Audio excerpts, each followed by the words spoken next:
be absolutely devastating.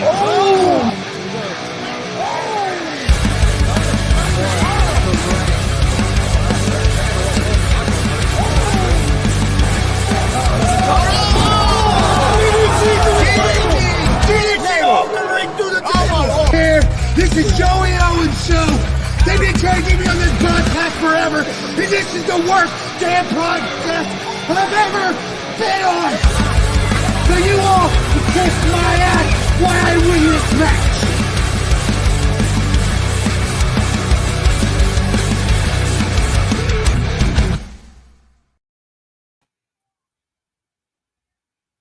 All right, what's happening, everybody? Welcome to G.W.R. Gonzo'S Wrestling Room, Monday, April 24th, 2023. I'm Chris Gonzo'S, joined by Tony Gonzalez.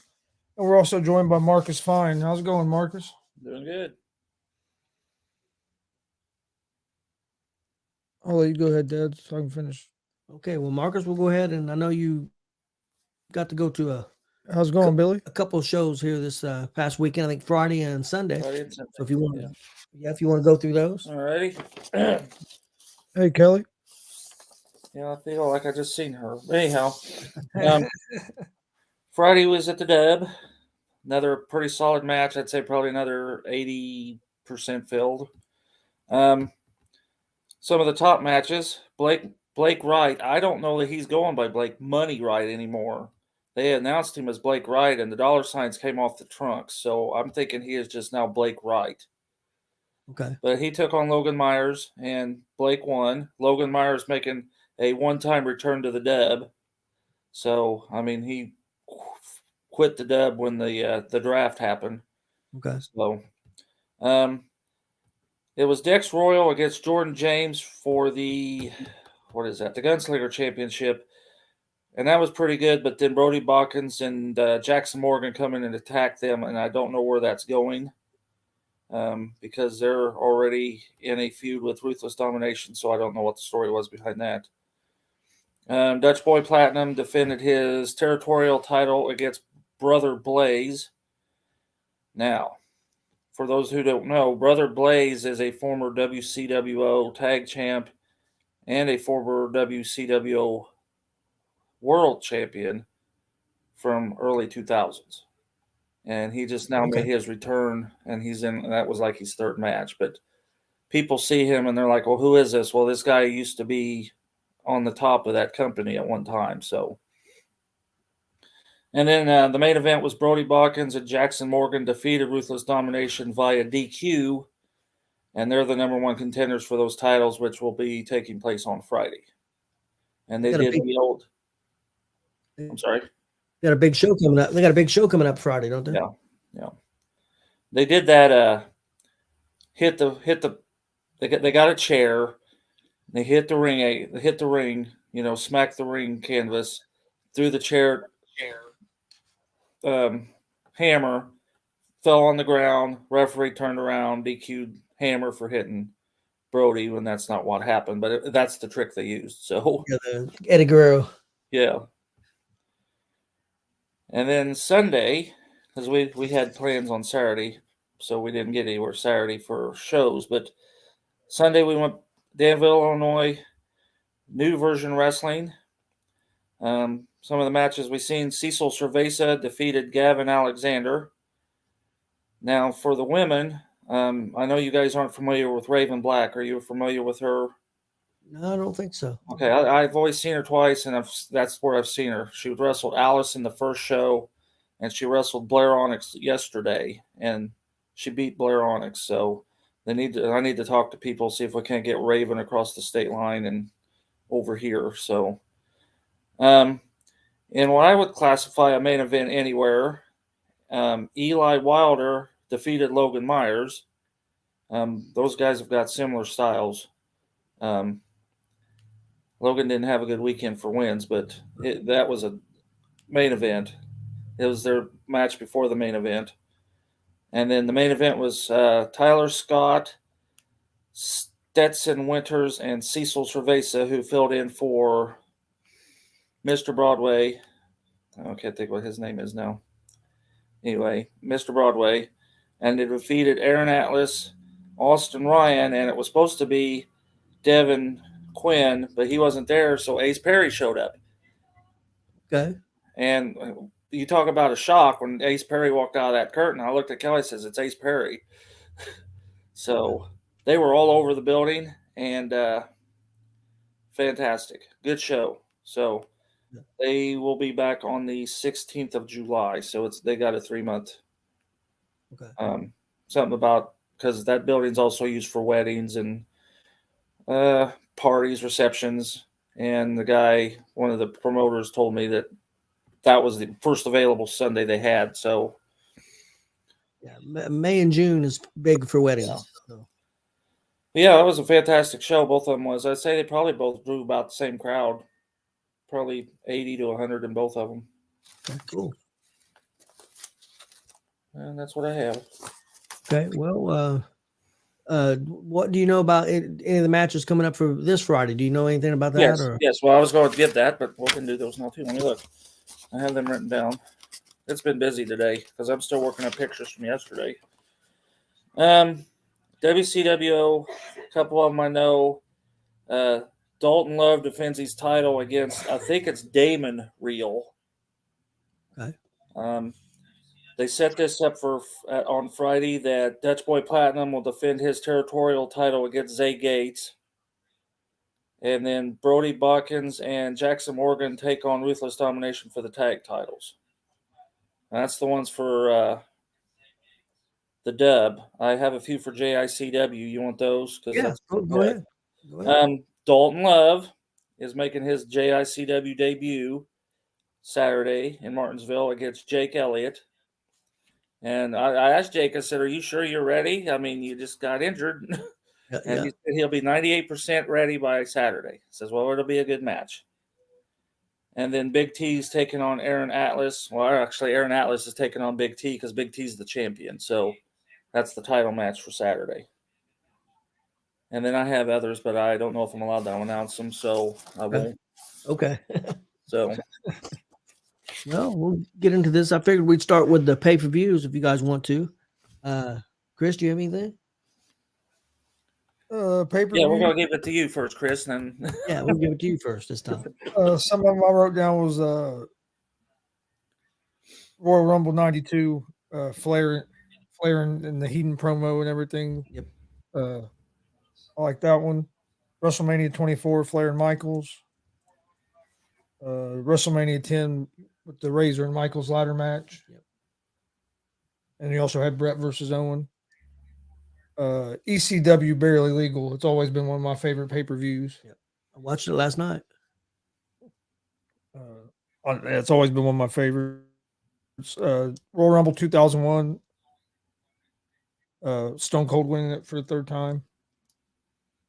SummerSlam 2008, Edge and Taker Hell in a Cell. And that one for a couple reasons. The match was awesome, but also because we were at that show in Indianapolis. I think it was 2008 anyway. Yep, it was 2008.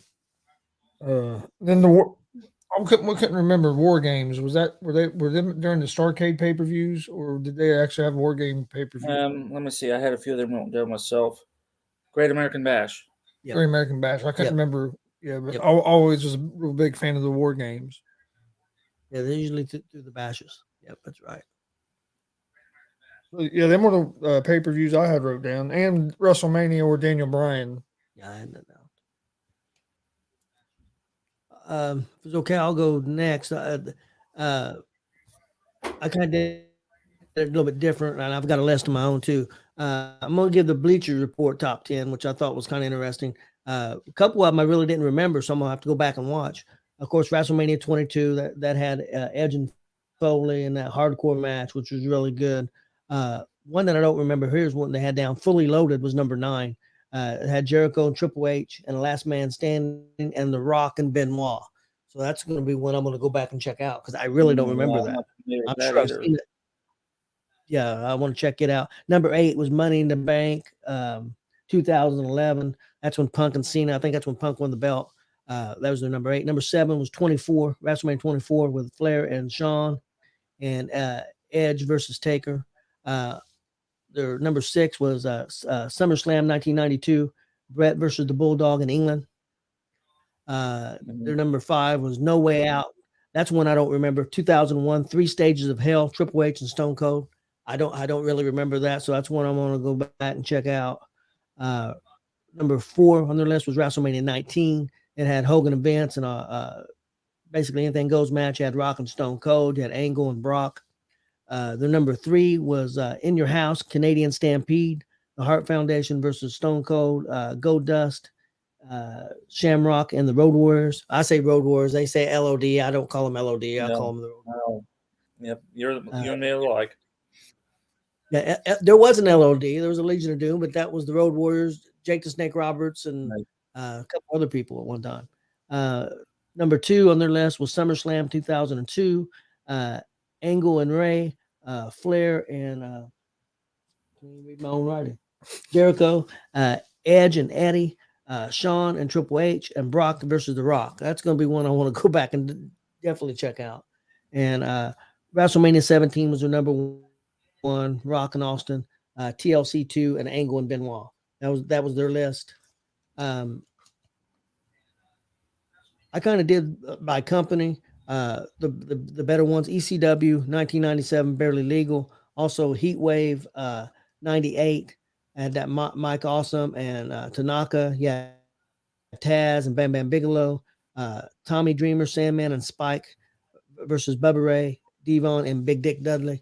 So that was one of the better ECW ones. TNA, I had Turning Point 2009. That featured AJ Styles, Samoa Joe.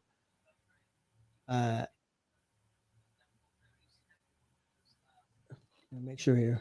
No, it was a 3-way. AJ Styles, Samoa Joe, and Christopher Daniels. And then had Kurt Angle against Desmond Wolfe. And that was a real good one. Oh, okay. And then Bound for Glory 2007, Kurt Angle and Sting. Christian versus Samoa Joe. Gail Kim and that's when Gail Kim became the first ever Knockouts champ. And then I had down some In Your Houses because they were some of my favorite ones. I had In Your House 16, Canadian Stampede. That was the Goldust one, and against the Hart Foundation, them guys. In Your House, Buried Alive, Taker and Mankind. Of course, that was an indie. I liked it. And then Bad Blood, In Your House 18, first ever Hell in a Cell, Taker versus Shawn, and that's where Kane made his debut. So I thought that was really good. My NWA pay-per-views, WCW, NWA, Starrcade 88. You had Flair and Luger. You had Steiner versus Rotundo. Matter of fact, I just got done watching this. I had Wyndham and no,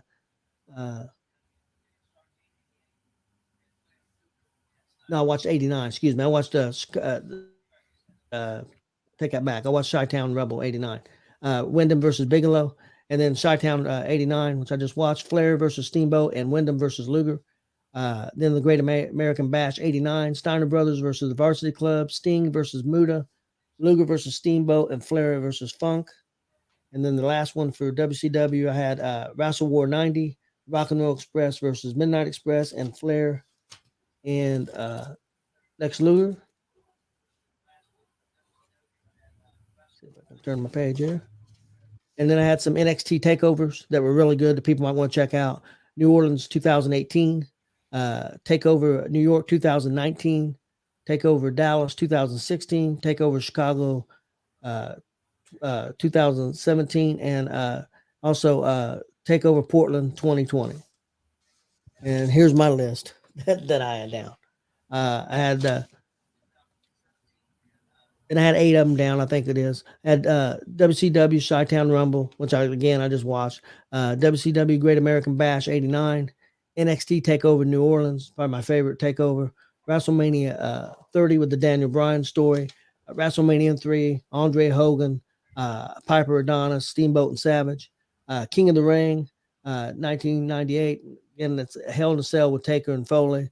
That crazy match, I'll never forget. So had to put that on there. ECW Barely Legal, first pay-per-view, and SummerSlam 2008 because I was there. And that's it for me. Did you see Glenn's comment about Heroes of Wrestling? Have you seen that? No. You need to look it up. It is labeled as the worst pay-per-view ever, and it is terrible bad. Really? Yokozuna is like 800 pounds, and Jake the Snake Roberts is drugged out of his mind, and I don't even remember who they took on. Glenn can fill me in. You need to look it up. It's on YouTube. Okay, I will. Yeah, see, here it is. How you need to look that up. That shit is crazy, stupid. I mean, the only good thing, they all cut promos, and Tully Blanchard is the only one that cut the promo and makes sense. Okay. And I think everybody had a party in the back when I thought it's terrible, terrible bad. And I think I might remember, because I remember Yokozuna wrestling when he was really, really big. Anvil and Yoko. So who was it? Jake the Snake and who else then, Glenn? Because of Greg Valentine, maybe? I mean, it was terrible. Jake? I mean, terrible. You need to look it up. I'm serious. And it is labeled the worst pay-per-view ever. Huh. So I'm surprised it hasn't made it. And I'm surprised it hasn't made a Dark Side of the Ring episode out of it yet, because it was very bad. Watching that Tuesday Night Titans where they were at that wedding. Well, see, Billy, thing. Billy Ray was on the other day, and he said the best Tuesday Night Titans, which I forgot about. I mean, as soon as I turned it on, I remembered it. But it was the wedding of the Paul Vachon. Okay, yeah. Butcher's brother. So, and it had Schultz going crazy on a woman again, and it's just completely nuts. There's one part where they had a masked lady wrestler, Mrs. Executioner, and them dudes go nuts, and they rip her dress. And finally, Vince had to pull her off to the side because they had ripped her dress off. And Vince got to laughing at Sky Low getting hit with a cake, and he just comes unglued. And it is absolutely nuts. Oh, I was going to bring up Sky Low. Do you remember the one where he's standing on Vince's desk the entire episode?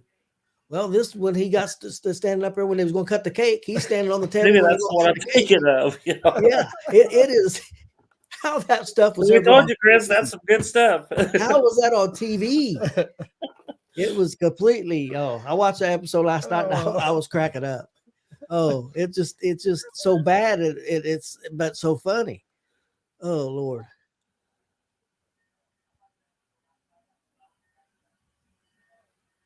Yeah, you really need to look into that, Tony. I'm surprised you hadn't seen that. It is bad. What's it called again? Heroes of Wrestling.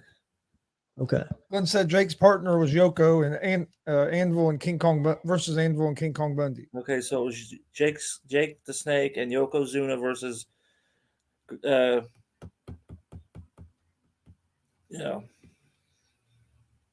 I lost it. Anyway, King Kong Bundy and who was the Anvil? Come on now. I cannot believe it. Neidhart. Yeah, I cannot believe that just slipped my mind. Yeah. But that wasn't supposed to be the original main event. I think it was supposed to be Yoko and Bundy, and the two of them weren't even hardly walking around, so they stuck in the very drugged out Jake's. It's terrible. You really need to look that up. So put that in your list before you start watching all these bad pay-per-views. Watch the bad one, then anything's good to carry to that one. Yeah, Jake got. I don't know why I thought I could. Jake got real bad. Yeah, Jake got real bad there for a while out there, man. He was nuts, and he had quite a bit of weight on him too. So yeah, you need to watch that. It's terrible. All right, here's my list. I went a little different. Well, kind of. I had Buried Alive because we were there in Indy. WrestleMania 3, of course, Andre Hogan, Steamboat Savage. I put WrestleMania 1, even though it really wasn't it was kind of a pay-per-view, but it was on closed circuit TV, so you actually had to go to an arena somewhere to watch it. And I put that because those were all, except for the David San Martino versus Beefcake, that was probably the only match I did not care for on WrestleMania 1. Yeah. Of course, King of the Ring, 98. How can you not put that on your list? Yeah. I had WrestleMania 6. That was Warrior and Hogan. And then I had WrestleMania 7, which was Hogan and Sergeant Slaughter, but that was also Warrior and Savage in the retirement match, the return of Miss Elizabeth. The funniest part of that whole thing is Bobby Heenan in a commentary, and all of a sudden he's like, "Look over there! and Elizabeth sitting in the audience. It's like, you mean to tell me that you just happened to see her right before the Savage match? Yeah. But the way he did that, he kind of look over there. Of course, WrestleMania 10, the ladder match, Owen and Brett, Yoko and Brett. I had WrestleMania 14 where Stone Cold defeated Shawn Michaels for the title. And then, let's see, I had Starrcade, I think it was 83, Flair for the Gold.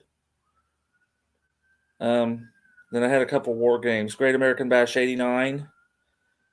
Let's see, I got the side note on that here. Okay, so the Great American Bash War Games in 89 was Steve Dr. Death Williams, the Midnight Express, and the Road Warriors taking on the Freebirds. Garvin, Hayes, and Gordy, and I didn't write the other two down. Oh, see, I told you I've been busy. But anyway, that was that one. And then I had War Games Great American Bash 87, and that was the Warriors, Nikita Koloff, Dusty Rhodes, and Paul Ellering taking on the Four Horsemen, which was Flair, Luger, Anderson, and Tully, and J.J. Dillon.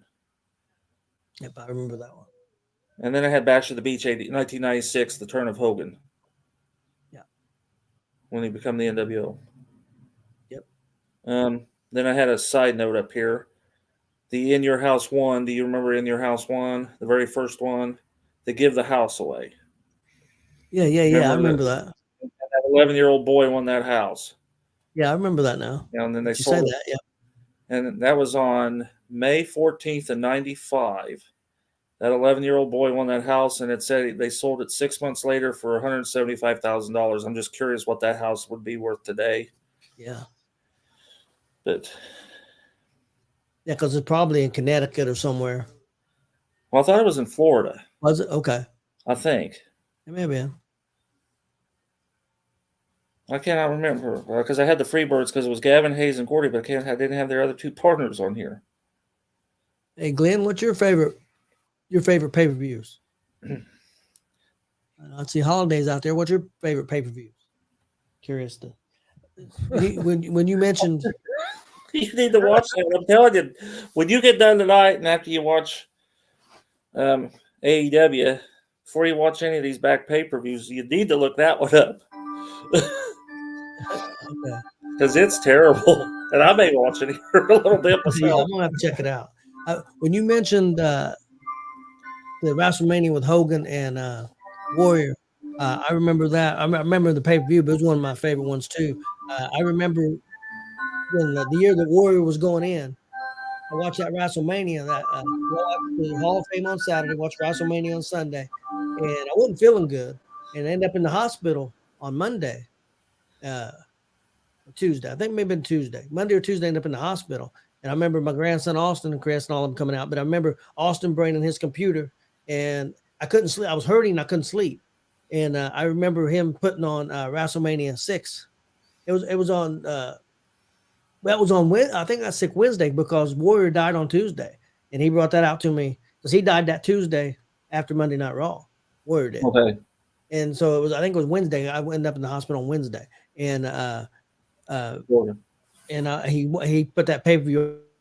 I mean, I watched it there at the hospital on computer. I was in the hospital for a few days. Well, I remember. What was the problem, or you want to tell us that? They never really they think it was just some kind of virus. I'd been sick for about 5, 6, 7 days and got better for a day or two, and then got sick again.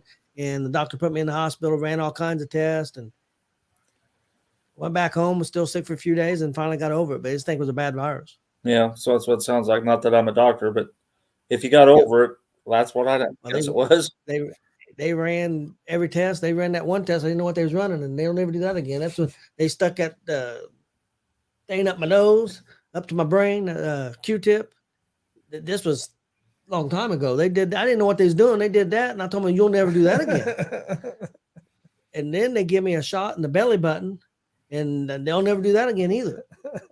I didn't know what the hell they was doing, but once I found out, I said, "You guys ain't doing that again."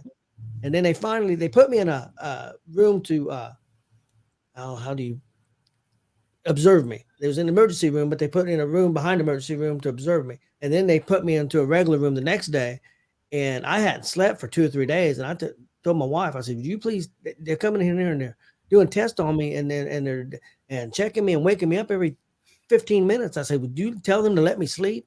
And finally, they let me sleep. I mean, it'd been several days with no sleep, and I wasn't doing good. Hmm.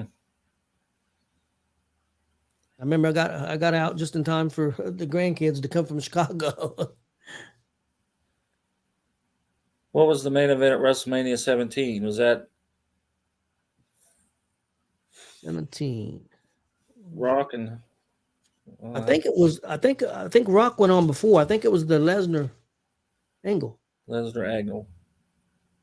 I I was trying to believe. get my timeline figured up. Yeah, I believe it was.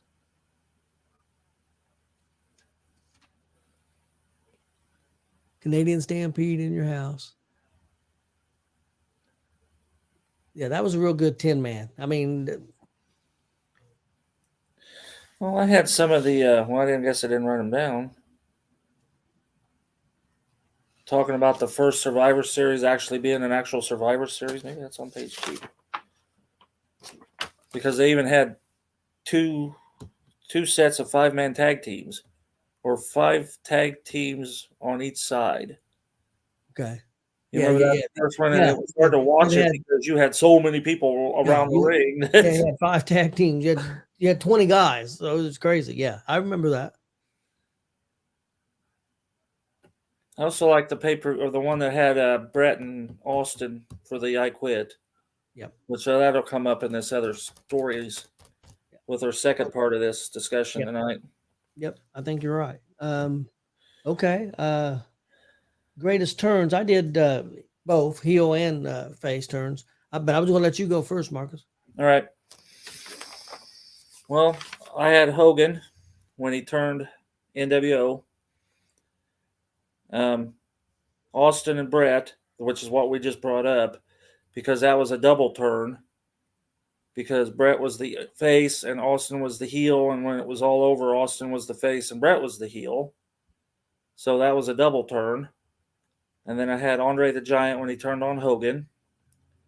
Shawn Michaels when he turned on Marty Jannetty at the barbershop. Sergeant Slaughter when he turned on America. And then if you remember this, Stephanie McMahon turning on Vince McMahon because they faked that wedding where Triple H ran through the drive-through wedding and she was passed out and she was in Vince's corner and ended up turning on him and they were really married and happy and all that. When Owen turned against Brett,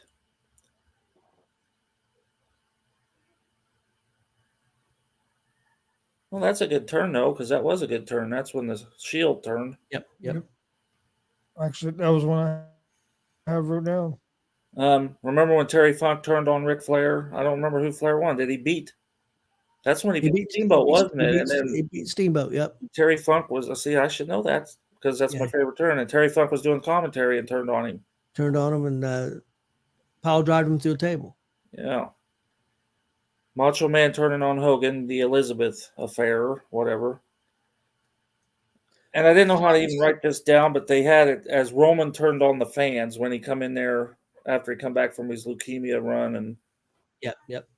I want to ask you something about that. I've heard this before. I don't know if it's true, and you might know. I've heard that they claim, at least as far as American, I don't know about Japan, but they claim that the first time somebody got drove through a table was when Funk did that to Flair. That's probably 89. 89. Well, if that's when the Steamboat Flair matches just ended up being 89. Yep. Well, I can't believe that, but I don't know. I mean, I'll have to look into that. But I'd heard that. Part of the trend, once that happened, they were throwing everybody through everything by that time. Terry Funk is the man. Yep. Yeah, buddy, yeah. I had a few more. Well, actually, I got 2 more, I guess. Or do I have more? No, that's it. When Paul Orndorff turned on Hogan. Well, actually, it was Piper turned on Orndorff first because Orndorff lost at WrestleMania 1. And then it was the first Saturday night's main event, and they turned on him. But then about a year later, Orndorff turned on Hogan, and Orndorff was coming out to Hogan's music. Yep. Always seen Orndorff and Hogan in Indianapolis, and it was weird because they played that Real American, and here come Orndorff, and then just kept playing it, and then here come Hogan. And Hogan didn't get the pop that he normally would because he didn't know he was coming because he'd been playing that music for 5 minutes already. And here he come through the curtain, and everybody's just, oh, look, there he is. It's like, so that's what I had, and I took all those off the top of my head. So, Okay. Chris, you want to go? Well, ones I have that he didn't say was I had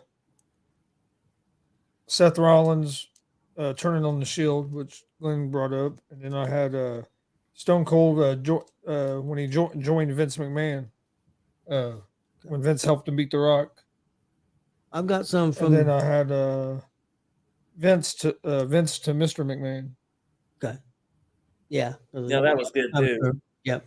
I'm gonna do a Bleacher Report one, and this one was kind of weird. I think some of they had on the honorable mention should have been on the main list, and some of they had on the main list probably shouldn't have been even on. But we'll see what you guys think. Honorable mention: they had Paul Bearer on Undertaker, Paul Orndorff on Hogan, Larry Zbyszko on Bruno Sammartino. Oh man, that went way back, 1980. Yeah. Yep. This one I don't remember. CM Punk. There's the number 10. CM Punk turns on The Rock. See, by that time I wasn't really watching it during the CM Punk era, so I couldn't tell you. The Triple H turns on or shuts down DX. Basically, when he went to with Stephanie and he turned on, shut that down. Bret Hart goes anti-America. Of course, Sergeant Slaughter go anti-Americas are number 7. Number 6, The Rock goes corporate. That was Number 5 was Andre on Hogan, which I think should probably been higher down their list. 5, I think that's a pretty big turn. 4, Stephanie McMahon turns on her own family. Number 3 was Shawn on Marty Jannetty. 2 was Stone Cold's turn, and then their number 1 was of course Hogan and the NWO, which I agree with that. I think Andre and Hogan should be number 2. Because just that story. But that was their list. And here's some I had that I wrote down. Freebirds on the Von Erichs. Yeah. Kevin Owens on Chris Jericho. Seth Rollins on the Shield. Dick Murdoch on Dusty Rhodes. Owen on Brett. Horseman on Sting. And Roman Reigns basically on everybody.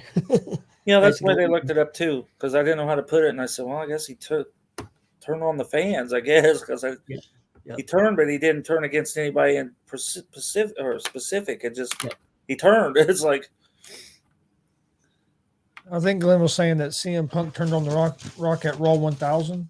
Yeah, that was Raw 1000. I really don't remember. I mean, that's what said 1000, but I really don't remember. To be honest with you, I can't remember. But there's been so many that. Yeah. Until when you see them again, it's like, okay, I remember that. But which would be bigger, in my opinion? That made number 10 for them. Punk turns on Rock. How's that bigger than Paul Bearer and Undertaker? Yeah. See, I thought the list was a little. Zbyszko on Bruno's a real good one. That's going way back. Yeah, but a lot of people that probably put that list together don't even know that, so I'm surprised that even made it. And I'm actually surprised that didn't go on my list, but. That cage match in Shea Stadium, pretty brutal. Did you have any face turns? I didn't write down the face turns. You have some face turns, Marcus? No, I didn't put any face turns really either. Okay, I've got some. Okay, too. Maybe you'll spark some in my head. Okay, I've got Virgil at the Royal Rumble 1991 on the $1 Million Man. Virgil.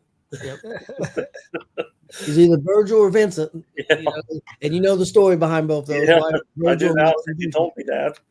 The Undertaker 1992 on Jake the Snake Roberts, who was to defend Miss Elizabeth. The wedding. Yep. Andre, WrestleMania 6 when he turned back good against the Heenan family. Because Bobby Heenan smacked him for losing the title. Yep. Batista on Triple H 2005.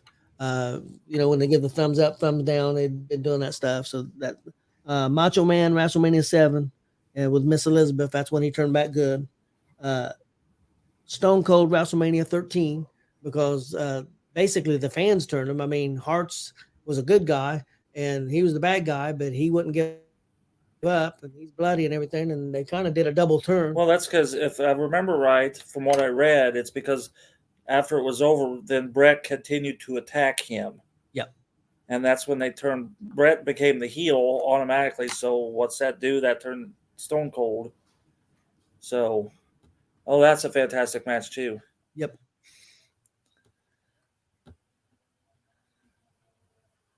What's up, Daniel?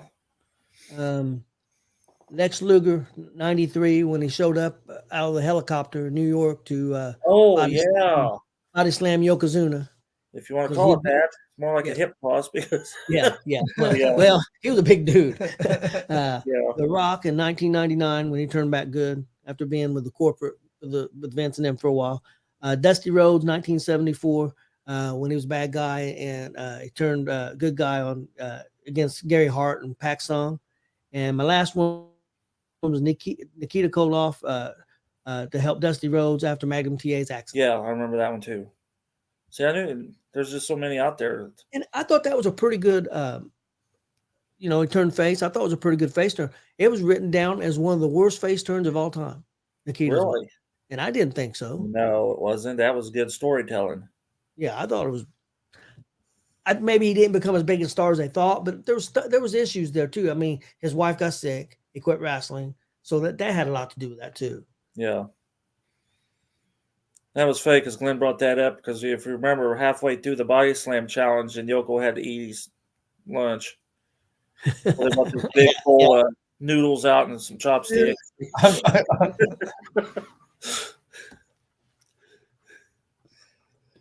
And then they had Bob Backlund, who kind of just looked, you know how Bob Backlund. Yeah. When he turned nuts. I never cared for when Backlund turned stupid, really. I loved Backlund in the 70s when he was scientific, but when he come back and was just screaming about everything and kind of Jeremy Hagley on everybody, it's like he would snap. Was it the chicken wing? Chicken wing. That chicken wing. He got that chicken wing on Brett. I remember. You brought up how tough Iron Sheik was, but Backlund was just as tough as Iron Sheik was for strength. Well, Sheik didn't like Backlund at all either. No. He respected him because he was a wrestler. He could, he felt like Backlund could have beat him. He didn't like Hogan beating him because he felt like Hogan couldn't beat me. I haven't watched that yet. I got to still watch that. It's been a busy Was there one on last night? No, they just had the other one now. Yeah, they just had they're starting Treasures. Yeah, they just had the feuds, like the whatever it was. Had a couple of them on. The other, I watched the Hogan Piper one again. Yeah, they're starting the Treasures back up. Crossface chicken wing. Yep. What was the move? I guess it might have been a chicken wing. And I still remember this. He was wrestling a jobber. It was oh, come on now. I lost his name. George the Animal Steel. I remember one night watching wrestling. I think it might have been one from Market Square Arena. Madison Square Garden when they used to come on USA. And he picked up this dude and had him somehow and dislocated his arm. I mean, his arm stayed. It was just a jobber guy. Yeah, but I mean, I still remember that. I mean, it must have been some kind of wing or something he had him in, but that he would use. Of course, Animal was a real beast back in the 70s. They turned him into if you look on there, they got a good feud between him and Bruno and him and Pedro both, if you go further back in those archives. Yep. Steel could really wrestle at one time before. I think what happened to him is he got older, so they had to kind of make him more of a gimmick wrestler than a.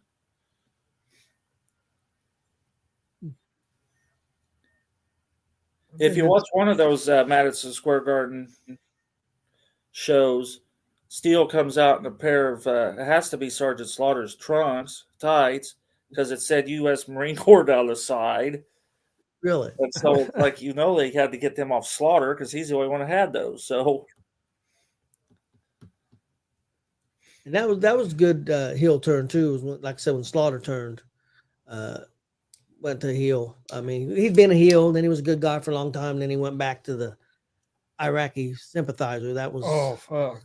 I mean, that was nuts. People wanted to kill him. And you remember when George Steele turned face, because that was on a Saturday, probably that first Saturday night's main event too. Yep, because he was in love with Elizabeth. Yeah, well, then it ended up being he was in a 6-man with Bundy and Studd, I think. Yeah, And he lost, so they beat him up and left, and Lou Albano came out and got him. Have you seen that Tuesday Night Titans yet, Chris, where they put the brain helmet on him? He's at the doctor's office. I haven't seen that when he goes to the psychiatrist. Yeah. How now, brown cow? Yeah. That's the other thing that's unbelievable. It was on for 3 seasons. There's 3 seasons of that show. Vince had some pull. I tell you, he had some pull. But I think it was it still is. WWE is still big on USA Network. It was big on the USA. I mean, that was that thing we watched. It was like a 10-minute segment where all they were doing was just hitting each other with food. Yeah, they did that pie fight and cake fight. And Vince couldn't even walk. He was just kind of trying to slide. Well, it got all wet, and they couldn't stay. That one girl, the girl on the executioner, Mrs. Executioner, she had that dress on, and she was sliding. And the next thing I know, they ripped that dress off. And I was like, "What the hell are they doing?" And Vince is holding this wired microphone, and then at one point he just dropped it. But before that, he's trying to talk. He gets to laugh and can't talk. He got to laugh and he could talk. When he turned, and he's seen that cake on Sky Lolo, he completely come unglued. Vince did. He tried to talk. It was over. And Lord Alfred Hayes was the same way. He got to laughing. And then they show Schultz, and he's over behind the curtain. He'll have nothing on him. No, he didn't get everybody was covered in food. He asked at the end of the show, he asked Lord Alfred Hayes what he thought of it. He said, well, I'm used to more classy stuff like teas and things like that from England. He said, but I have to admit, I kind of like this. That's what Vince to start. Let me ask you something. What kind of pull did Lord Alfred Hayes have? Because he wasn't good at anything. No, he wasn't good at commentary. He wasn't good at announcing shows. He wasn't good at Tuesday Night Titans. He was just over there, and nothing made sense. It's like, why did they keep him around like they did? I think that he must have been involved with Vince's dad, and Vince liked him and had loyalty to him. Because I think Vince had loyalty to him. I think that's the only thing I can think of. Well, then when they were singing, they were holding that Sky Lolo up, and he poured beer down his freaking pants. Yeah. Sky Lolo held up, and Jesse the Body pulls a beer down his pants, back of his pants. And this was on TV. Oh yeah, Jesse. I miss Jesse too. Yeah, I forgot. No, Bully Ray said, "Man, to the greatest Tuesday Night Titans of all time." And he said that one. I said, "I got to rewatch it."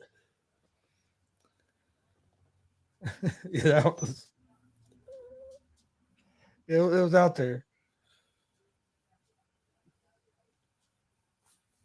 Well, I think for the most part, I think that's it. What? You go outside? Let me take him out real quick.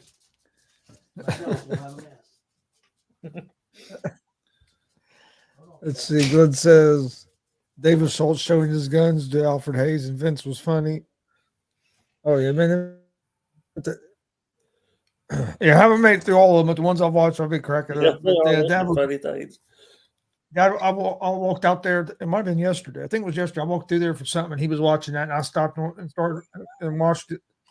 And then I came back in here, and he yelled for me. I went back out there, ended up staying out there watching the rest of it. Yeah, I may put that on here. I got all kinds of stuff to watch. I'm still working up pictures from last night too. Oh, I bet you went Friday and Sunday, and then Saturday you had. I know you didn't win that wrestling show, but you guys had a busy day. Yeah, we was up in Plymouth for our niece's wedding reception. So I heard NGW did okay. Well, that's all I could tell you because I hadn't really heard from anybody. But I don't even remember if I heard it from anybody. To be honest with you, yeah, I haven't heard anything about it really. I saw a picture. It looked like they had they had a decent crowd. Packed house. It looked like. Yeah, it looked like they had a pretty good crowd from the picture I saw. But other than that, I hadn't heard much about it. I know Joey and them were out of town fishing, so Yeah. We got a couple big shows this weekend. I'm excited for both of them. So,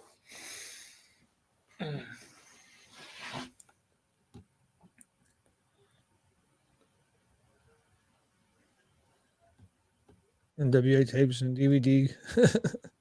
I was talking to Pete, Big Pete from the Dub last night. We were talking old WCWO stuff because we was bringing up Brother Blaze, that he was a former world champ for the company and was a top star one time. And we was talking, and Joey's got the entire WCWO collection on VHS. And I said, well, you need to find somebody and get that stuff on DVD before you lose it, for one. And that could be another whole market for selling. People could buy volumes of that stuff. And I'd love to go back and see a lot of that old stuff. Yeah, that'd be cool. Huh. But you want to get that. It's like, I got stuff up there I need to get off VHS because you don't know how long that actual tape will last before it kind of dry rots or whatever. So, Yeah. Was Sky Lolo in that match at WrestleMania 3? I think, oh, man, I'm thinking he was one of those guys.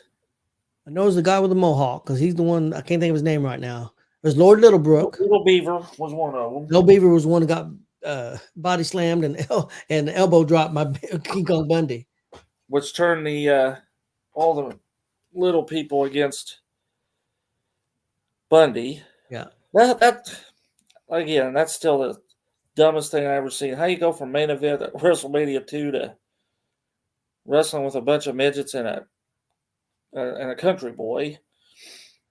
Let's see here. I can remember that. It was during a weeknight they did that, and I can remember we got that at the house and actually had a party. I can remember the Mooney Hands and a bunch of people coming over to the house, and we got that. All right, let's see results.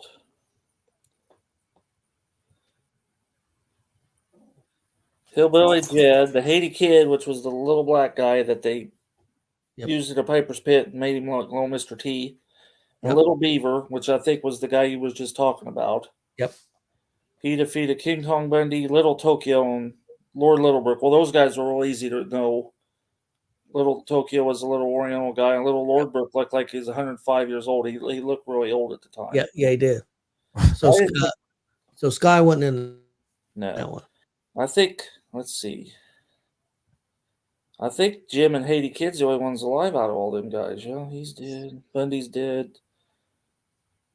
Yeah, old Hillbilly's still got a show on Sirius. Country music show. Haiti Kid and Jim are the only two still alive. Let's see. Let's write these down. The Can-Am Connection. Rick Martel and Tom Zeke, and Tom Zeke's passed. Bob Orton and the Magnificent Morocco. Oh. Bob Orton's still wrestling. He just wrestled the other night. Yeah. Who was he? He tagged with somebody. Who was it? They won the belts. Probably Brian Costello. That's who he's been tagging with. Tony Atlas. Oh. Orton and Atlas wrestled somewhere. I think in Illinois. I wouldn't doubt it. I would love to meet Tony Atlas. I always was a fan of Tony Atlas, not Samba Simba.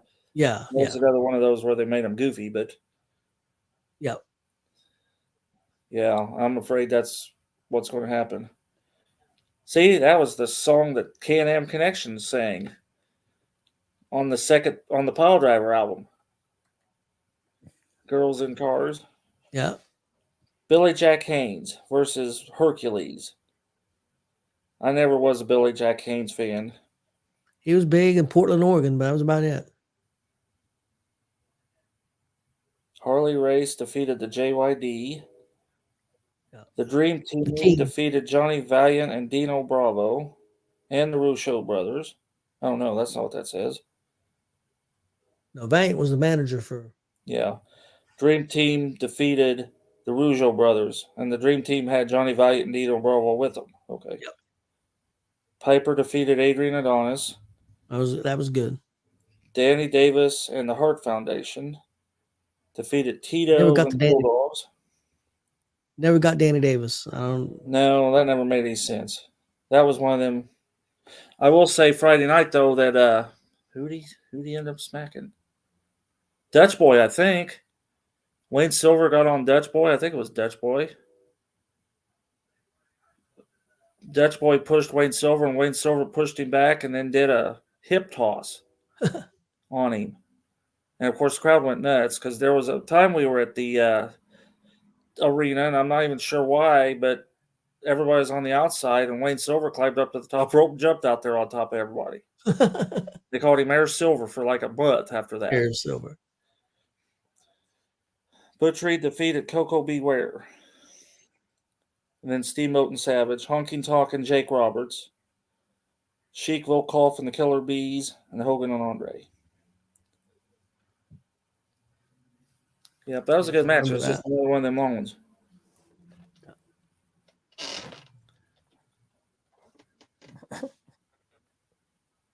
I'm thinking I got a picture of where he pushed him back. For some reason, I'm not thinking it was Dutch Boy, though. Yeah, everybody, next Monday, we're going to do a show. And if anybody wants to write their stuff down and participate, can. We're going to be making our own pro wrestling men's roster. We're going to do a women's later on. But you can use any era. I mean, you can use all eras, of wrestling, pro wrestling. We want you to have 6 single wrestlers of heels, 6 single wrestlers of faces. So it'll be 12 total, but 6 faces and 6 heels. And tag teams, 4 heel tag teams and 4 face tag teams for a total of 28 people will be on your roster. And you can pick whoever you want. It's not a draft. But it's got to be and just see big time, not independent. Yeah, independent. We're going to do an independent one later on of independent wrestling. But we're going to, right now, more big, more mainstream. We're going to do that next Monday. All right. And you can mix and match. It doesn't have to be established tag teams. No, yeah, you can make your own tag teams. And as far as that goes, if you want to take a guy to not a heel right now, make him a heel, I have no problem with that. Because Randy Orton's been a heel. He's been a good guy. I mean, he's been both. Well, if you want to make Steamboat a heel, then make Steamboat a heel. So, yeah, because he never had been. No, Steamboat never been a heel. There was another one that hadn't been either. I just heard. I thought we just brought it up the other day, but I can't think who it was. Tito Santana. Yeah, I don't think Tito had ever been here.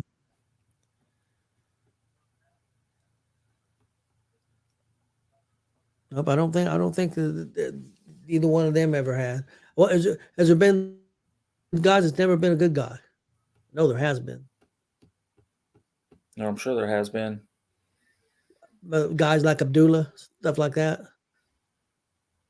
But then again, they were like bounty hunters, so they may come in and wrestle a bad guy. I was going to say, I would have, up until last weekend, and I watched the Iron Sheik thing, I would have said Iron Sheik, but then I found out that he was actually a face there for a while. Yeah, he was a face before he ever became the Iron Sheik. Yeah, so really? Well, that had to be pre. Yeah, he wrestled under. It was like probably 78, 77, something like that. It was AWA. He was wrestling with Vernon and them, and he was wrestling under his real name, I think. Whatever his real name was, which I can't remember. I couldn't pronounce it anyway. But no, he was. They were feeding off his. They were feeding off his Olympic wrestling and amateur wrestling stuff. I guess if you ever become wasn't it Vern's wife that made that suggestion about him becoming?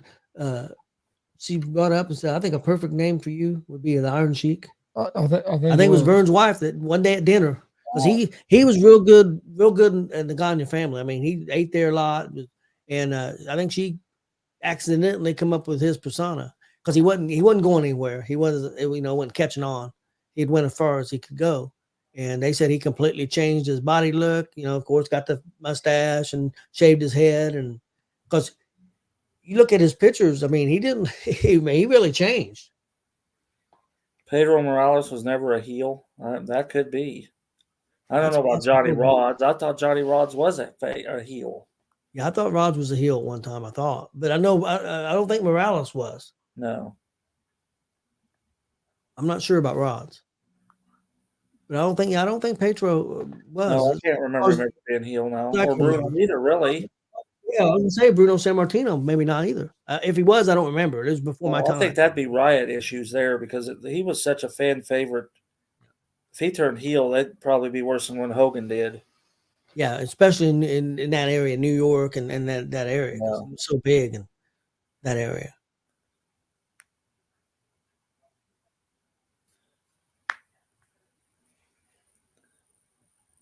Yeah, Billy said he was. Anything else? Nah, I think we're good to go. All right. Well, before we go, please hit that subscribe button on YouTube at GonzoSportsRoom. Also, be on the lookout. I'll be posting more information once I get the like more about the show times and stuff. But we're going to be at Indianapolis Comic-Con May 5th, 6th, and 7th with WCW Wrestling. As soon as we get a little bit more information, we'll post more stuff about it. But be looking out to be a bunch of shows that weekend. Well, I think it runs from 12 to 10 on Friday, 10 to 10 on Saturday, and 10 to 5 on Sunday. Now, what the wrestling shows are, I don't know. I know there's.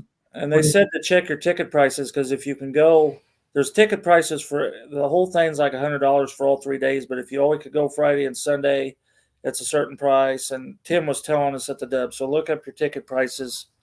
If you can't go for all 3 days or you just want to go for one, check that out. There is deals on those. Yeah. I think some of them are just like, I think you can get a ticket for $30-$40, I believe. But I'm not 100% sure. So don't quote me on that. Just get on there and check it out. And your ticket into the Comic-Con gets you into the wrestling shows. Yes. So you don't have to pay extra to get into the wrestling show or nothing like that. Now the other stuff, panels and stuff like that, getting pictures. That's, I think it's all different, I believe. I hear they're doing meet and greets too, so it's just not wrestling. The wrestlers will be there for meet and greets as well, I was told. Cool. So. All right. But yeah, hit that subscribe button on YouTube. Also like and follow on Facebook, Twitch, Twitter, Instagram, all at GonzoSportsRoom. We'll be back with another episode of G.W.R. on Monday. We'll be doing the what do you want to call it? Coming up with your own pro wrestling. Build your own federation. Yep. That's what we'll call it. Okay. So join us Monday. I guess you need to come up with a name for your federation too. Let's make it really tricky. Okay. Let's think about that. There we go. Now we're complete for the week. Yeah. Dog's out. Now your phone went off. So, but we appreciate everybody watching. We'll see you guys next Monday for some more old school wrestling.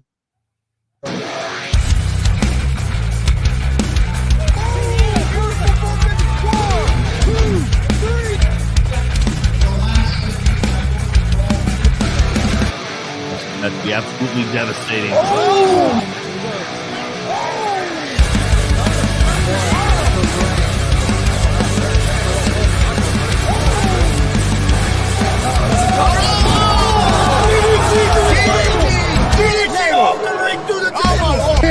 This is Joey Owens' show. They've been trying to get me on this podcast forever, and this is the worst damn podcast I've ever been on. So you all kiss my ass while I win this match.